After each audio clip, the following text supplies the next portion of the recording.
and tea.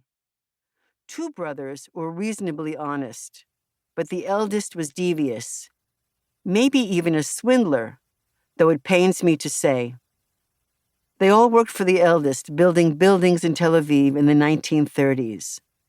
He became very rich and tricked his brothers out of money due them.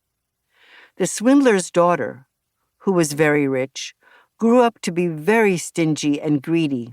If the price of half a roast chicken went up by a few cents, she was outraged. She ranted and railed, her face turning purple.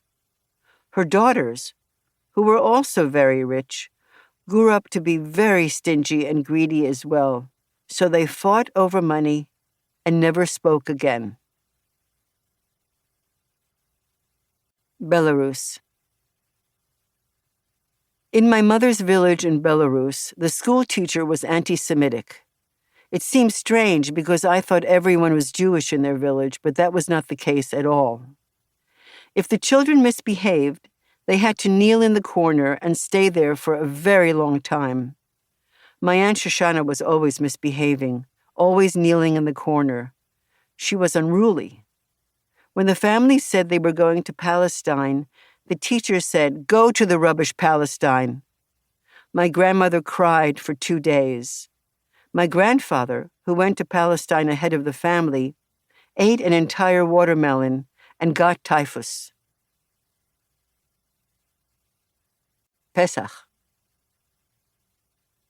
My father Pesach, his older brother, and his younger brother left their little village in Belarus and came to Palestine in 1939.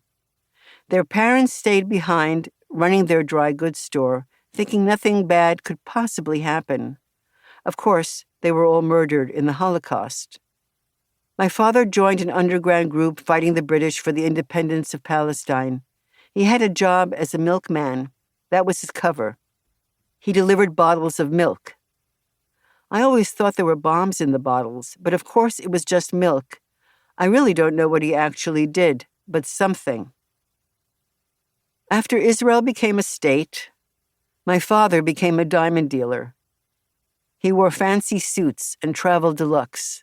His friends were rich diamond dealers around the world, their wives so well-dressed, bouffant hairdos, jewelry.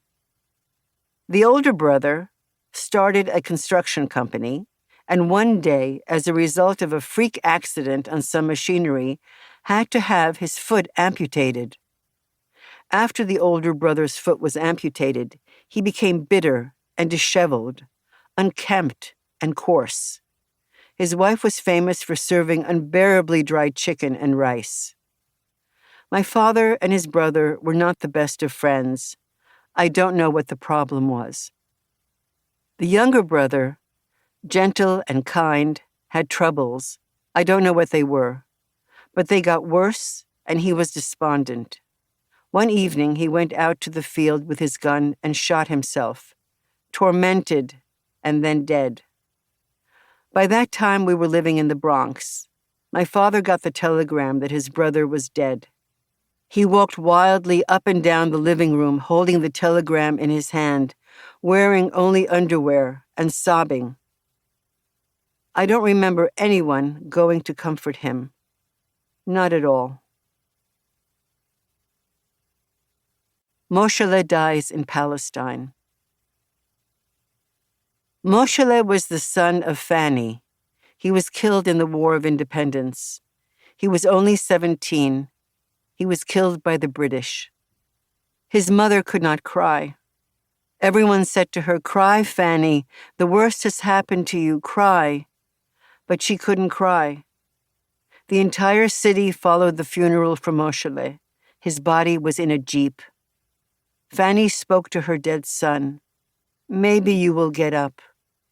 She was heartbroken, never having said a good word to him when he was alive.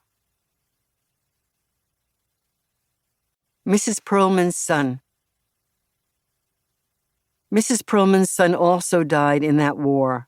The Perlmans lived next door to my grandparents on the second floor. On the ground floor lived Lombroso the shoemaker and his wife.